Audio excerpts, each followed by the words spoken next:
Hi friends, welcome to all pages।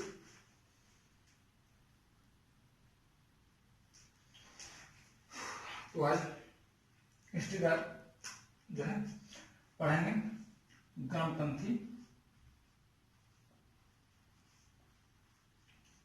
आंदोलन 1905 से 1913 तक का भारत। ठीक है, 1905 से 1913 तक का भारत। ठीक है, तो ग्रामपंथी विचारधारा, ग्रामपंथी क्या था? ग्रामपंथी आंदोलन ग्रामपंथी लोगों का एक विचारधारा था। ग्रामपंथी विचारधारा के अनुसार ब्रिटिश शासन का जो स्वरूप था वह नैतिक न होकर के अनैतिक था, जो आर्थिक एवं जो है सांस्कृतिक शोषण का आधार पर आधारित था। जहां आर्थिक शोषण भारत में दरिद्रता को बढ़ावा दे रहा था, जहां आर्थिक शोषण भारत में दरिद्रता को बढ़ावा दे रहा था, वहीं सांस्कृतिक शोषण जो है भारत में नैतिक पतन, व्यक्तिवाद, भौतिकवाद आदि का जो है पतन कर रहा था।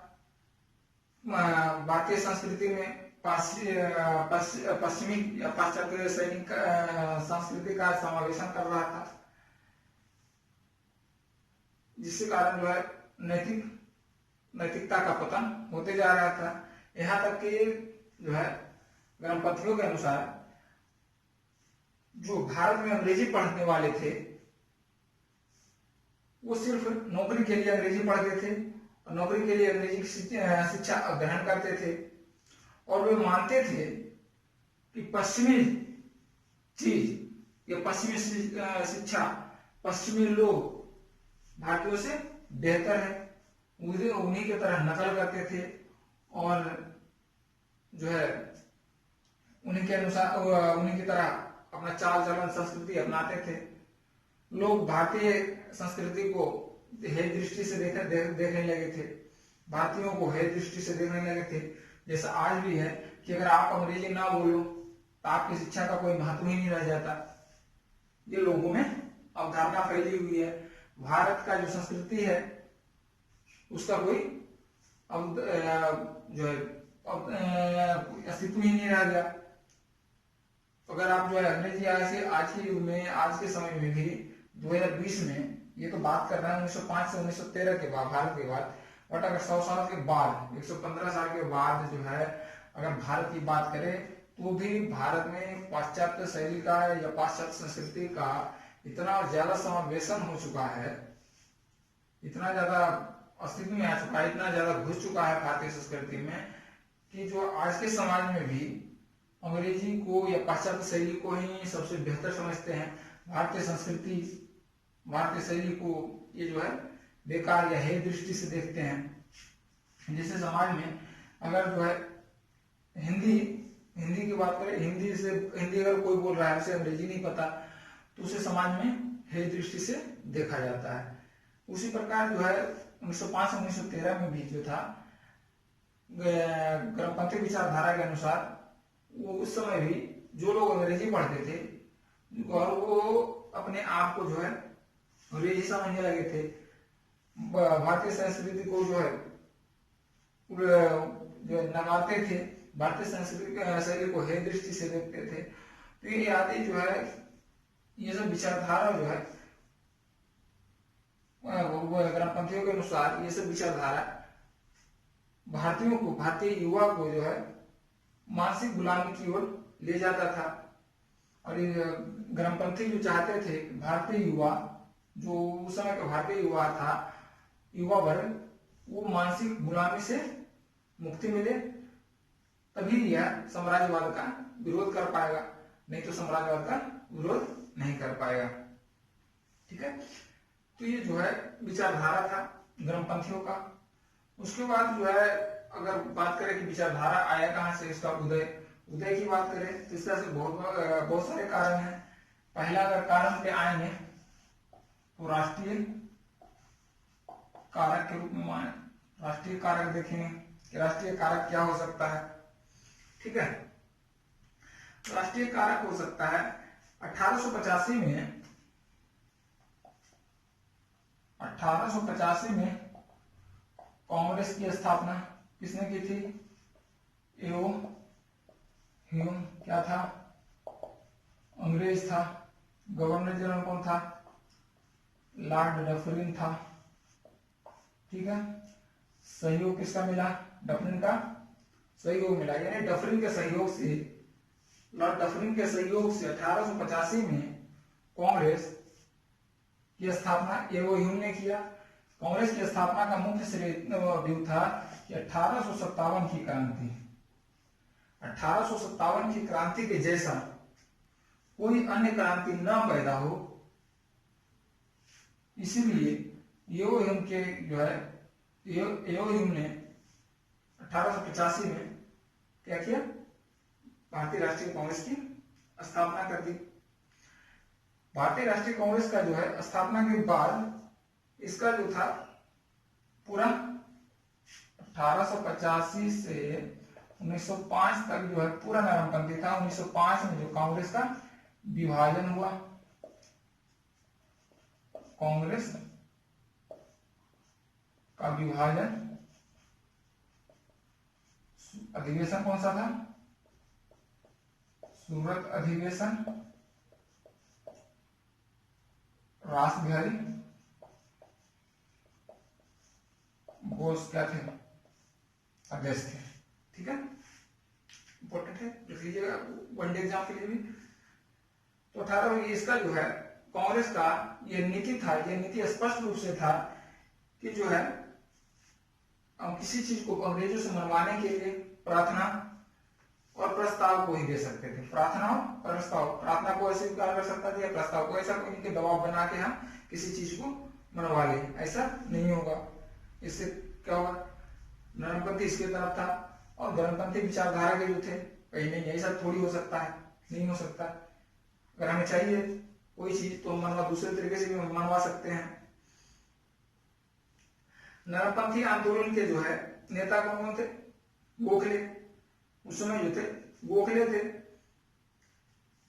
गोखले ने जो है नरमपंथी आंदोलन ने नेता गोखले, लाला लाजपत राय आदि अपनी समस्याओं को लेकर लंदन भी गए, जहां उन्हें निराशा का हाथ लगा और वे असफल होकर वापस लौटे। स्वयं अगर गोखले की बात करें तो गोखले ने स्वयं अपने आप ये महसूस किए कि जो है ये प्रार्थना से या प्रस्ताव से कुछ होने वाला नहीं है। नरमपंथी क्या चाहते थे? Dominion state. ठीक है, तो वो डोमिनियन स्टेट में भी मिलने वाला नहीं है प्रार्थना से। इससे भी क्या होता है? उग्रवाद या गर्मपंथी पर प्रभाव, व्यापक प्रभाव पड़ा, यानी उससे थोड़ा सा पॉजिटिव प्रभाव पड़ा। युवा वर्ग कांग्रेस के कार्य प्रणाली से असंतुष्ट थे। 3 पॉइंट बना। पहले 1885 में कांग्रेस की स्थापना के बाद जो है उसका प्रार्थना प्रस्ताव, गोखले और लाला लाजपत राय का लंदन का असफल होना। तीसरा, युवा वर्ग का जो है कांग्रेस की नीतियों से असंतुष्ट, कांग्रेस की नीतियों से असंतुष्ट होने के कारण जो है गर्मपंथी विचारधारा का आगे बढ़ा, गर्मपंथी विचारधारा जो फैला। ठीक है, यह उजागर हुआ। ठीक है, उसके बाद अगला विचारधारा आते हैं अंग्रेज राज का वास्तविक प्रकृति का उजागर होना। पहला आते हैं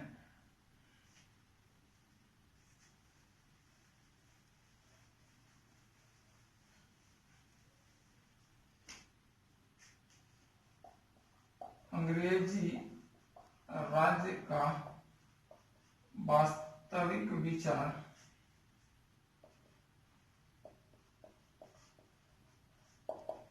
का प्रकट होना।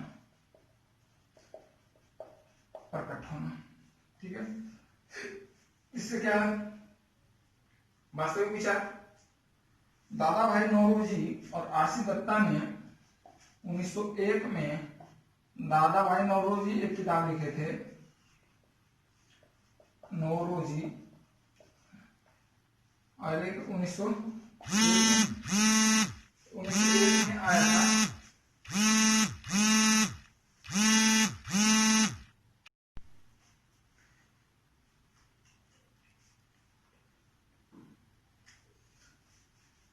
ठीक है, तो कहा थे दादा भाई नौरोजी ने पुस्तक लिखा था Indian poverty and un British rule in India. Indian poverty and un British rule in India. और आरसी दत्ता ने 1901 में लिखे थे economic history of India. Economic history of India.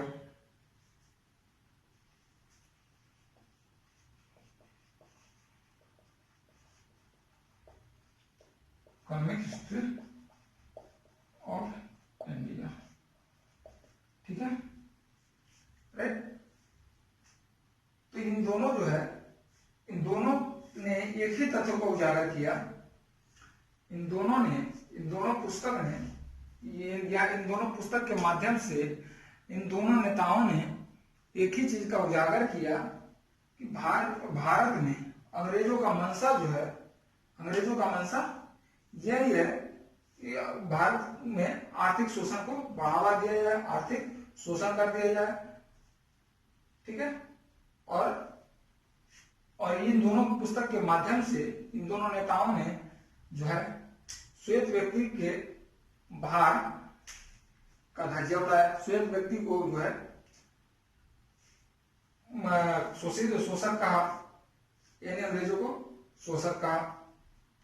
इसके साथ साथ अन्य नेता भी कहा जाए, सूर्यनाथ बनर्जी जैसे हो गए, दिनेश बाचा, गोपाल कृष्ण गोखले, मदन मोहन मालवीय जो है अन्य तथ्यों के सहारे, अन्य प्ररूपों के सहारे जो है अंग्रेजों को मंशा साफ किया।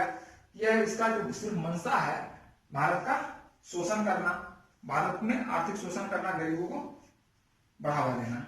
ठीक है, जिसके फलस्वरूप जो है भारत के 19वीं सदी में भारत में 19वीं सदी में भारत की आर्थिक स्थिति इतनी खराब थी। 19वीं सदी के अंत में है, 19वीं सदी के अंत में भारत की स्थिति इतनी खराब थी कि लोगों की दरिद्रता प्रकाष्ठा पर थी। उसमें आग में घी डाल दिया 1896-97 में तथा 1896-97 और 1899-1900 का अकाल गरीबी में आटा गिला। ठीक है, एक तो ऐसी आर्थिक स्थिति खराब थी, 1896-97 में भीषण अकाल पड़ा। उसके साथ साथ फिर 1899-1900 में भीषण अकाल पड़ा। महाराष्ट्र में प्लेग हुआ, महाराष्ट्र में प्लेग हो गया। यानी वह जो दौर था, अंतिम दशक जो था भारत के लिए, 19वीं सदी का अंतिम दशक भारत के लिए काफी खराब स्थिति वाला था। महाराष्ट्र में प्लेग हुआ जिससे काफी लोगों को मृत्यु हुई। ऐसी स्थिति में जो है सरकार लोगों की सहायता न करके, ब्रिटिश सरकार लोगों की सहायता न करके जो है कर वसूलता रहा। इंग्लैंड जो है, इंग्लैंड निर्यात करता रहा। निर्यात क्या कर रहा था इंग्लैंड को निर्यात करता रहा अनाज, जबकि अनाज कहाँ था जरूरत, हमारे देश में जरूरत था अनाज को, निर्यात जारी रहा। उन्हें इसमें भी आगे कर दिया आटा में गीला। 1902 में दिल्ली दरबार का आयोजन किया गया, दिल्ली दरबार का भव्य आयोजन किया गया। इससे क्या हुआ, इसमें दिल्ली दरबार आयोजन में जो है देशी नरेशों को देशी रियासतों के राजाओं को पदवियां बांटी गई आदि घटनाओं को, ये सब सारी घटनाओं को और देखने के बाद जो है ये महसूस करते हैं या आज भी महसूस कर सकते हैं कि इतना सारा घटना होने के बाद भी अगर भव्य दरबार का आयोजन किया गया था, अगर मान लिया जाए, सिंपल सी बात है, साधारण सी बात है, अगर घर में आपके कुछ नहीं हो तो 2 मेहमान और आ जाए, ठीक है, चलो कुछ हद तक मैनेज कर लेंगे। 2 मेहमान के जब आने के बाद जो है आपको कोई कहे कि कोई भोज का आयोजन करो, कोई पार्टी का आयोजन करो, क्या हो पाएगा? नहीं हो पाएगा। यानी गरीबी की व्याप्तता और बढ़ेगी और इससे जो है अंग्रेजों का हृदय विदारक जो है हृदयहीनता को जो है स्पष्ट रूप से व्याख्या करता है कि हमारा जो अंग्रेज का था, अंग्रेज यहाँ के लोगों के प्रति उसके हृदय में क्या था, ये आदि जो है बताता है, ठीक है। उसके बाद जो है अगला कारण देखिए तो पश्चिमी संस्कृति का बढ़ता प्रभाव, गर्मपंथी आंदोलन आदि जो है गर्मपंथी आंदोलन का भी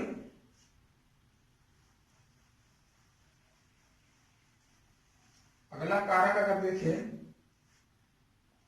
तो पश्चिमी संस्कृति का बढ़ता प्रभाव, ठीक है, पश्चिमी संस्कृति का बढ़ता प्रभाव। पश्चिमी संस्कृति का बढ़ता प्रभाव कैसे कर सकते हैं? उस समय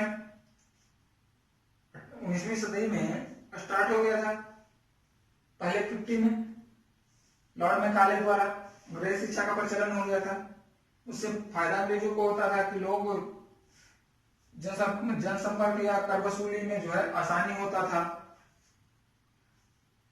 तो अंग्रेजी शिक्षा का जो है, अंग्रेजी शिक्षा के जो है कारण भारत में पश्चिमी सभ्यता का, पश्चिमी संस्कृति का प्रभाव बढ़ता गया। अंग्रेजी शिक्षा पाने वाले बहुत कम लोग थे।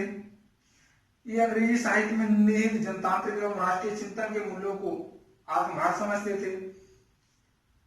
पढ़ने वाले का यह जो था, अंग्रेजी जो पढ़ते थे वो सिर्फ अपने नौकरी पाने का एक साधन मानते थे, अंग्रेजी को नौकरी पाने का एक साधन मानते थे, क्योंकि अंग्रेज जो है जन संपर्क भाषा हो जाता था अंग्रेजों का, तो उसे नौकरी आसानी से मिल जाते थे।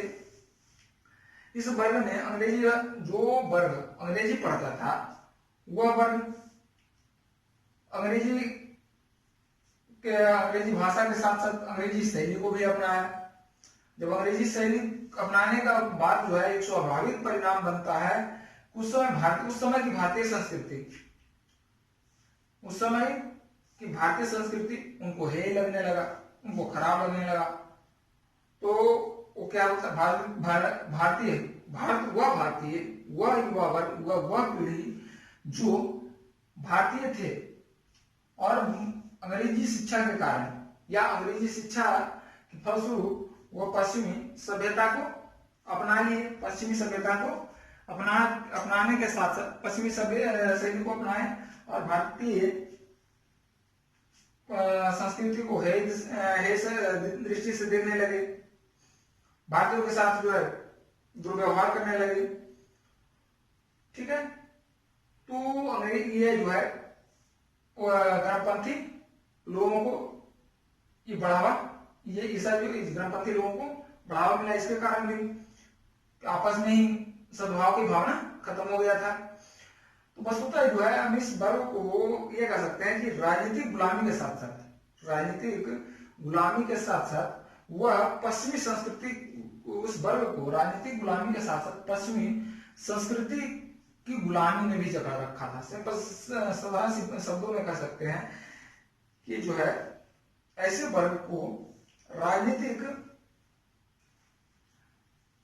गुलामी के साथ साथ पश्चिमी संस्कृति का भी गुलामी जकड़ रखा था। ऐसी स्थिति में जो है गर्मपंथी राजनेता भारतीय संस्कृति को स्वर्णिम पक्ष में स्थापित करने का अपकरण किया, स्थापित करते हुए सामने आए।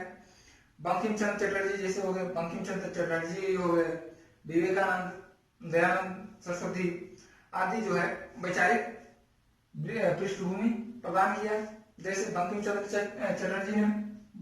चटर्जी बंकिम चंद्र चटर्जी, कृष्ण का मंडल महिमा मंडल किया, महिमा किया, दयानंद सरस्वती, दयानंद सरस्वती, वेदों की ओर लौटो,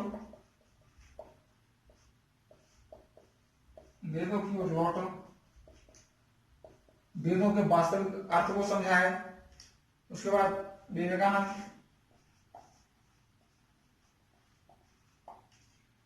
विवेकानंद जो है वेदांत को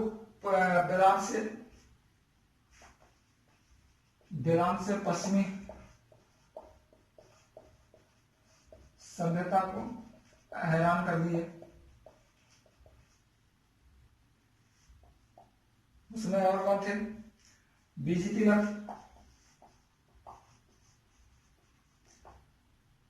गणेश उत्सव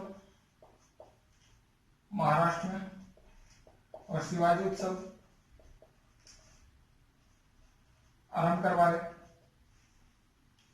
आदि जो है गणपति नेताओं ने भारतीय संस्कृति को जोड़ने के लिए तरह तरह के अपने समाज के कुरीतियों को आगे निकाले, बाहर निकाले, तथा उसमें जो है समावेशन, अच्छी नीतियों का समावेशन किया और उसको आगे बढ़ाया।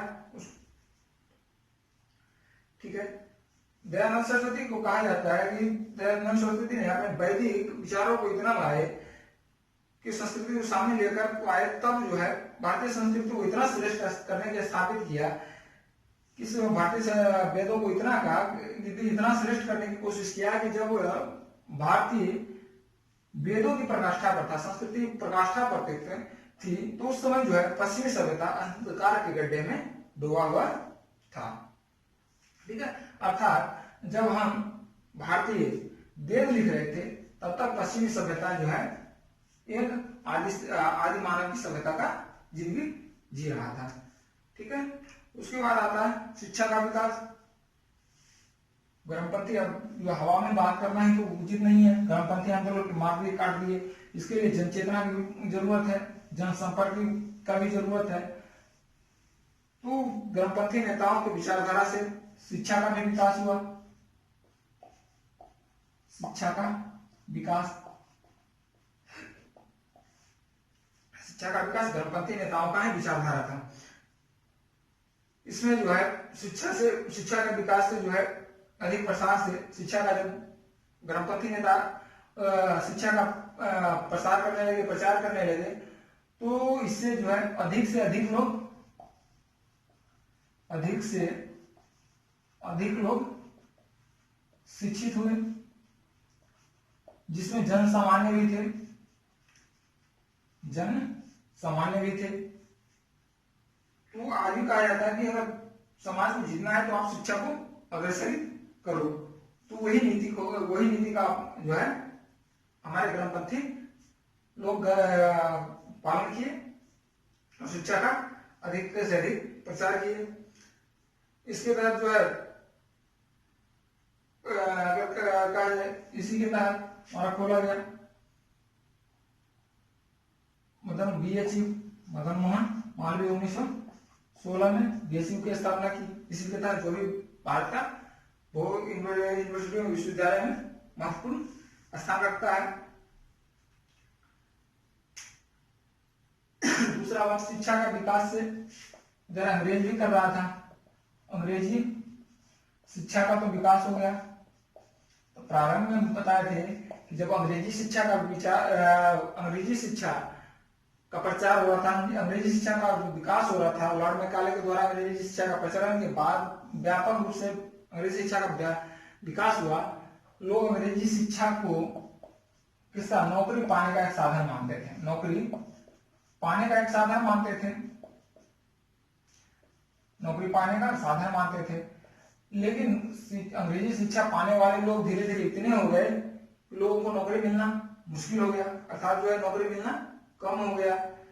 तो ये जो है नौकरी जब कम हुआ, अंग्रेजी पढ़ ली, नौकरी भी नहीं मिला, तो राष्ट्रवाद जो है ये जो वर्ग को राष्ट्रवाद की भावना की तरफ या राष्ट्रवाद की उग्र भावना की तरफ अग्रसर किया।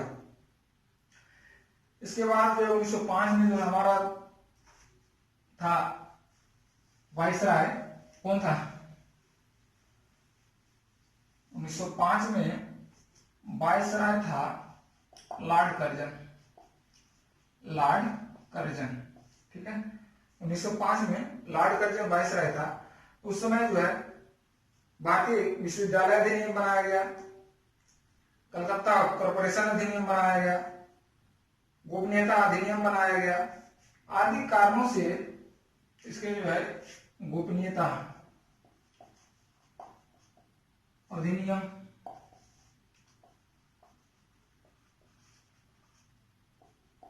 विश्वविद्यालय अधिनियम, विश्वविद्यालय अधिनियम, कलकत्ता कॉरपोरेशन अधिनियम, कलकत्ता कॉरपोरेशन अधिनियम, ठीक है, कलकत्ता कॉरपोरेशन अधिनियम आदि जो बनाने से भारतीय रुष्ट थे। कर्जन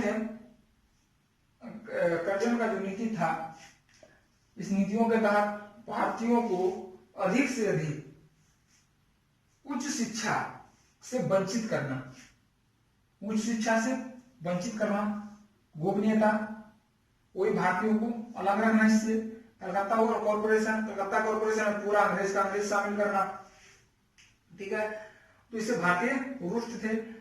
दूसरा बात, कर्जन जो है भारतीयों से सीधा मुंह से बात नहीं करता था। सीधा मुंह करने का मतलब है सीधा मुंह से बात ना करना, अर्थात जो कटु भाषा का भारतीयों से जो है भारतीयों से कटु भाषा में प्रयोग करता था। कटु भाषा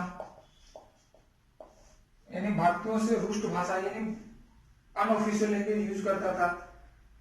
तो इसी स्थिति को देखते हुए जो है गर्मपंथी जो है विचारधारा के लोग आगे बढ़े, यानी विचारधारा को आगे बढ़ाया। गर्मपंथी लोगों की जो है जनसंख्या में वृद्धि हुई। उसके बाद इसी में कर्जन ने आग में घी डाल दिया। 1905 में बंगाल विभाजन की घोषणा, 1905 में बंगाल विभाजन की घोषणा कर दिया। बंगाल का विभाजन किया जाएगा। बंगाल का विभाजन घोषणा उग्रपंथी या गर्मपंथी को जो है एक तत्कालीन कारण के रूप में भी आगे आया। गर्मपंथी आंदोलन या गर्मपंथी लोग विचारधारा का जो प्रादुर्भाव का तत्कालीन कारण भी 1905 का बंगाल विभाजन घोषणा को माना जाएगा। तो कहने का मतलब हुआ, कहने का तात्पर्य ये हुआ कि अंग्रेज भारतीयों को किसी भी तरह से गुलाम बनाकर रखने के लिए या गुलाम तैयार थे या गुलाम बनाए रखना चाहते थे, ठीक है। उसके बाद अन्य कारण भी आते हैं, अंतरराष्ट्रीय कारण में भी आते हैं। 1905 में बंगाल विभाजन में के बाद जो है एक आंदोलन चला था, स्वदेशी आंदोलन।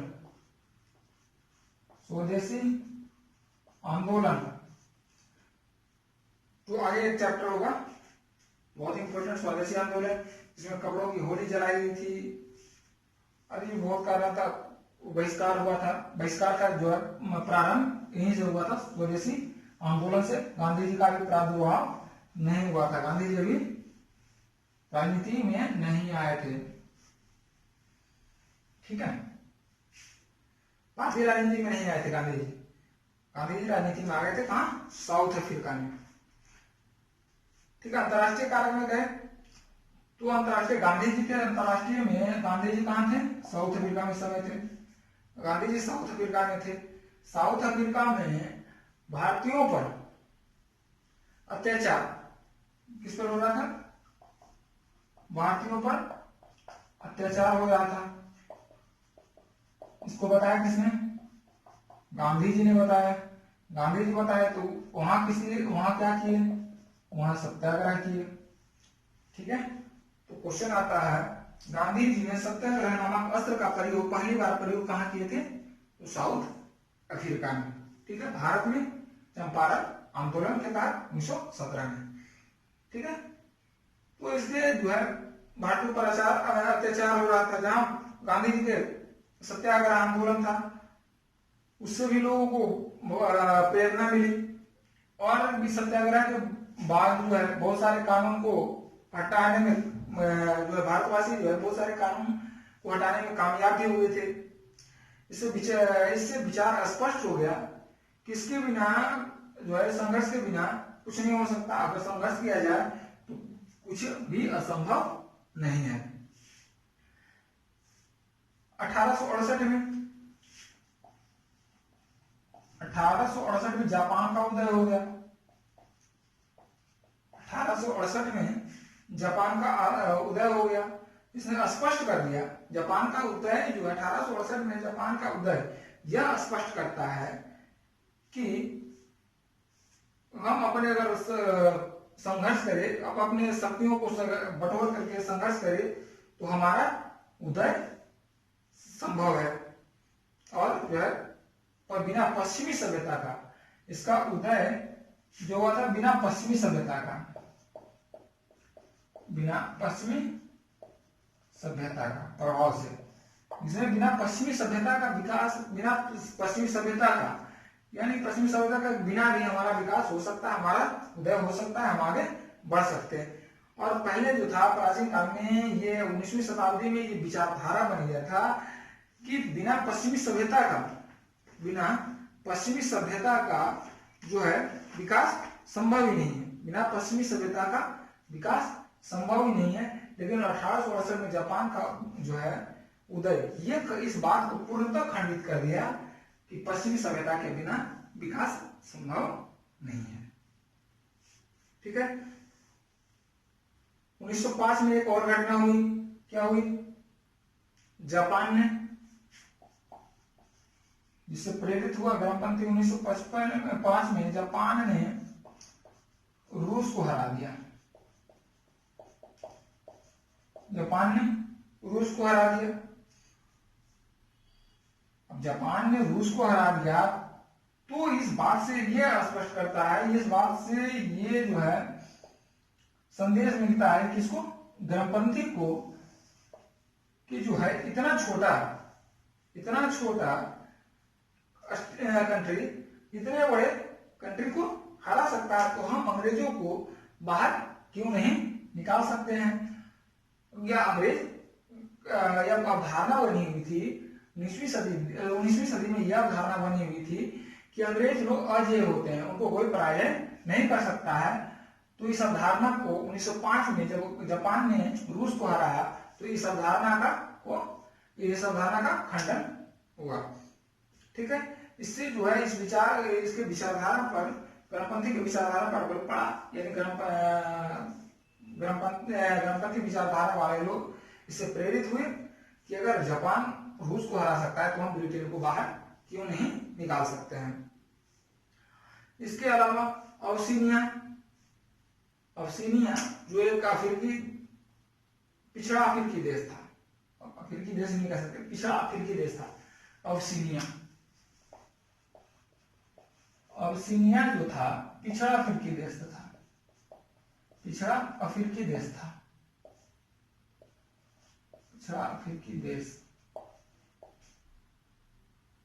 था। अवसीनिया ने इटली को हराया। ये जो है इस विचारधारा ग्रामपंथी, जब अवसीनिया इटली को हरा दिया तो ग्रामपंथी की विचारधारा को और दृढ़ कर दिया और मजबूत कर दिया कि अब तो हम अंग्रेज को बाहर निकाल देंगे। आदि विचारधारा से प्रेरित होकर ग्रामपंथी आगे बढ़े। अब इसका रणनीतिक क्या था, इसका जो है आगे काम करने का तरीका क्या था? विचारधारा तो बना लिए, उनके विचारधारा से प्रेरित हो गए, विचारधारा से प्रेरित होकर के अपना संगठन बना लिए ग्रामपंथी। 1905 में कांग्रेस से अलग भी हो गए। अब 1905 से जब अलग हो गए, किसी संस्था से, किसी संगठन से अपने आप मुक्त हो गए, तो अब जो है हमारा रणनीति क्या होगा? रणनीति बनाने लगे। ठीक है। तो इसका ग्रामपंथी का जो प्रारंभिक रणनीति था वह था एक स्वदेशी आंदोलन का रूप लिया। 1905 में जब बंगाल विभाजन किया तो ग्रहपंथी जो है स्वदेशी आंदोलन, स्वदेशी आंदोलन का रूप ले लिया। ठीक है, आयाम आ गया उसका, जिसमें नौजवान पीढ़ी के मन में प्रत्येक विदेशी वस्तुओं के भावना प्रति घृणा का भावना पैदा हुआ और स्वदेशी भावना के प्रति अनुराग पैदा हुआ। विदेशी वस्तुओं के प्रति घृणा की भावना हो गया और स्वदेशी के प्रति जो भी चल रहा है प्रेम, स्वदेशी के प्रति प्रेम। फल क्या हुआ? विदेशी व्यापार में कमी, स्वदेशी में उद्योग का विकास हुआ। जब उद्योग का विकास हुआ तो रोजगार बढ़ा, रोजगार बढ़ा तो आय बढ़ा, रोजगार बढ़ा तो आय बढ़ा, आय बढ़ा तो हमारी सामाजिक स्थिति पर क्या प्रभाव पड़ा? सामाजिक स्थिति में सुधार आया। जब सामाजिक स्थिति में हमारा सुधार आया तो लोग जनमान्य सामान्य जनमान्य भी जो है इससे लोग प्रेरित हो गए, यानी जन सामान्य भी इससे प्रेरित हुए, यानी जन सामान्य में ये पहुंच बना लिए।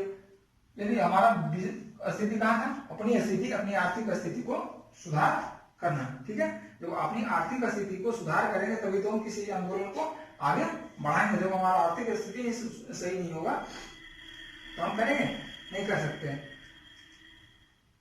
इसके फलस्वरूप क्या हुआ? रोजगार बढ़ा, आर्थिक अगर उद्योग में विकास किया हुआ, हस्तशिल्प में हुआ, हाथ से जो बनाते थे, करघा उद्योग का विकास हुआ, कपड़ा उद्योग हुआ, स्वदेशी उद्योग और भी सारे चीज थे उससे हुआ।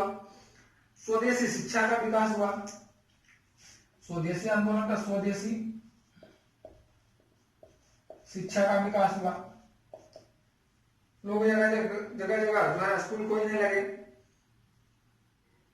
जैसे इसके तहत 1916 में बीएचयू की स्थापना की गई। और कौन सा किया गया?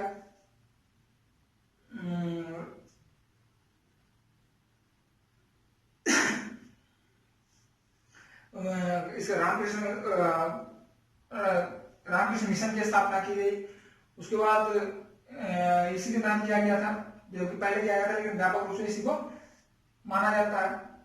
शांति निकेतन की स्थापना की गई आदि जो है शिक्षा का प्रसार किया गया। शिक्षा का प्रसार से, स्वदेशी शिक्षा के प्रसार से लोगों में यह भावना पैदा होगी कि लोगों में राष्ट्रवाद की भावना पैदा होगी और जो लोगों को है विदेशी मानसिक की गुलामी, जिस विदेशी शिक्षा का मानसिक गुलामी जो है वो उससे मुक्ति मिलेगा और इस शिक्षा से औद्योगिक और तकनीकी शिक्षा के प्राचीन मूल्यों का स्थान मिलेगा। ठीक है, इसलिए स्वदेशी शिक्षा का भी प्रचार हुआ, स्वदेशी शिक्षा का भी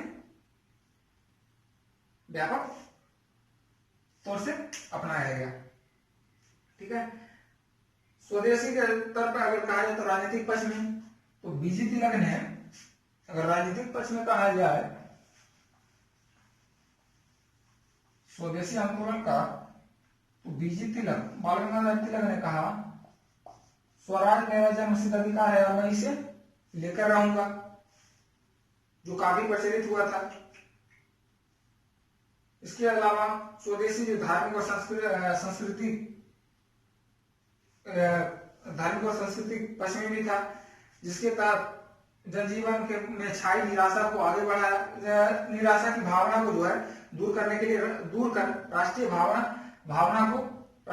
को पैदा करने के लिए अत्यधिक श्रेष्ठता और संस्कृति की श्रेष्ठता को जो है आगे बढ़ाना, ये विश्वास दिलाया।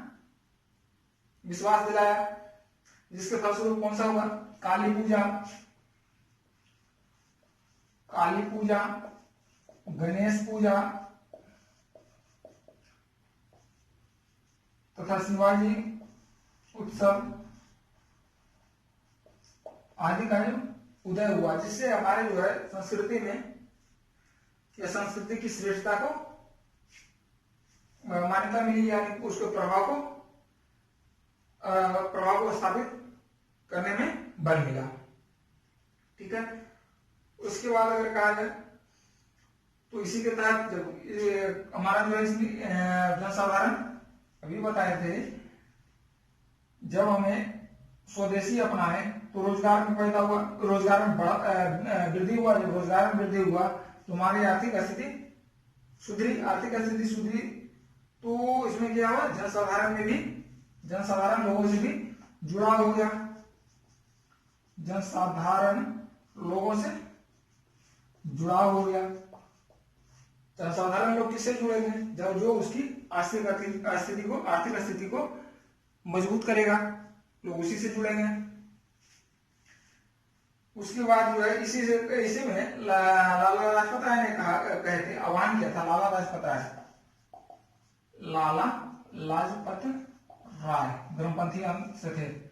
लाला लाजपत राय ने कहा था कि हम अपने मुंह को राजभवन से हटा करके, बहुत अच्छा कथन है, हम अपने मुंह को राजभवन से हटा करके गरीब जनता की ओर करें, जनता की ओर करे। अर्थात इनके कहने का मतलब है कि गरीब जनता या झोपड़ियों के बीच में कहें, झोपड़ियों में भी आता है, गरीब जनता की ओर करें। अर्थात इनके कहने का मतलब है कि अगर हम अपना कानूनी विनय या जनसंपर्क जो है राजभवन या नेताओं से, यहाँ क्या होता है ब्रिटिश अधिकारियों से हटा करके अगर हम झोपड़ियों के बीच, गरीब जनसाधारण लोगों के बीच अगर जोड़ जाएंगे, उनसे संपर्क करेंगे तो उससे कहीं बेहतर होगा, फायदा होगा हमारे आंदोलन में। ठीक है, इनका कार्यक्रम रहा, इनका अगर कार्यक्रम रहा गर्मपंथी का, तो पहला तो ये रहा कानूनी विनय का, तो इसमें था ही नहीं। स्वदेशी अपनाना, स्वदेशी के तहत कहीं कहीं अहिंसक का भी रूप लिया गया, अहिंसक का रूप लिया गया। सहकारी संगठन का गठन किया, सहकारी संगठन के गठन में जो हुआ, गांव की सफाई करना, उसके सेवा कार्य करना, मेला हो गया, उत्सव का लगाना। उसके बाद दीवानी या अन्य मामलों को सुलझाने में पंच समितियां का गठन करना कि सीधे कोर्ट में ना जाए, राष्ट्रीय भावना को जगाना इत्यादि जो है गर्मपंथियों जो है अपने आप को सीधे जनसाधारण लोगों के बीच में फैलाना शुरू कर दिए। ये जो है उसके बाद जो है तिलक ने असहयोग, बीजी तिलक ने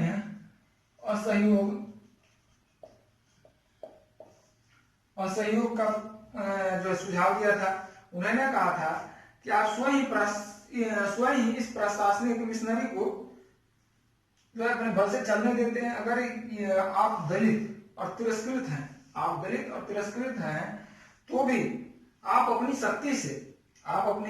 शक्ति से जिसे चाहें उसे ठप कर सकते हैं, किसके द्वारा, असहयोग के द्वारा। इसी के फलस्वरूप गांधी जी ने असहयोग आंदोलन चलाया था। ध्यान रहेगा, तिलक का मृत्यु जो हुआ था असहयोग आंदोलन के पहले दिन ही बीजी तिलक की मृत्यु हो गई थी। ठीक है, अगर आलोचना किया जाए गर्मपंथी का, तो उसमें था कि गर्मपंथी का कोई अपना विचारधारा नहीं था, कोई सुस्पष्ट दर्शन नहीं था। आर्थिक राष्ट्रवाद जो है गर्मपंथियों से लिया था। दूसरा पॉइंट अगर कहे तो उसने उग्रवादी नीति अपनाया। आलोचना में अगर कहे, आलोचना में कोई अपना राष्ट्रवाद विचार नहीं था या दर्शन नहीं था। ठीक है, उग्रवादी नीति अपनाया। अगर उग्रवादी नीति अपनाने के कारण जो दमन नीति सरकार को अपनाना पड़ा। दमन नीति किसके द्वारा, सरकार के द्वारा, ब्रिटिश के द्वारा। ठीक है, उसके बाद आत्मसम्मान और आत्म गौरव के प्रति अत्यधिक भावुकता होना और स्वदेशी का क्या होता है, अपनाना। उसके बाद है गर्मपंथियों ने नरमपंथियों के साथ चले, गर्मपंथी और नरमपंथी दोनों साथ कर नहीं चले, और नरमपंथियों ने भी गर्मपंथियों को अपने से अलग रखा। अलग इसलिए रखा कि कोई सत्ता का लोलुप सबको होता है, सत्ता के लोलुप के कारण जो है गर्मपंथी को नरमपंथियों ने अपने से अलग रखा। इत्यादि अगर आलोचना करें तो वहां इतना ही आलोचना तो बिंदु हो सकता है। और बाकी जो है इसमें और कुछ यानी 1915 तक गर्मपंथी, 1915 के बाद ही हमारा जो है गर्मपंथी का जो नेता है बढ़ते गए। 1915 के बाद जो है हमारा HSRA का गठन हुआ, बीजी तिलक के बाद HSRA का गठन हुआ। HSRA के बाद जो है उधर चौरी चौरा सहयोग में हुआ था, सहयोग आंदोलन का घटना था। HSRA का गठन हुआ, HRA हुआ, और अनुशीलन समिति हुआ, अभिनव भारत हुआ आदि का गठन यही गर्मपंथी नेताओं के गर्मपंथी विचारधारा को फलस्वरूप हुआ। अर्थात ये कह सकते हैं कि हमारा जो है भारतीय स्वतंत्रता आंदोलन सिर्फ चरखों से ना हो करके और भी बहुत सारे कारणों से हुआ, और भारत ऐसे स्वतंत्र नहीं हुआ। ठीक है,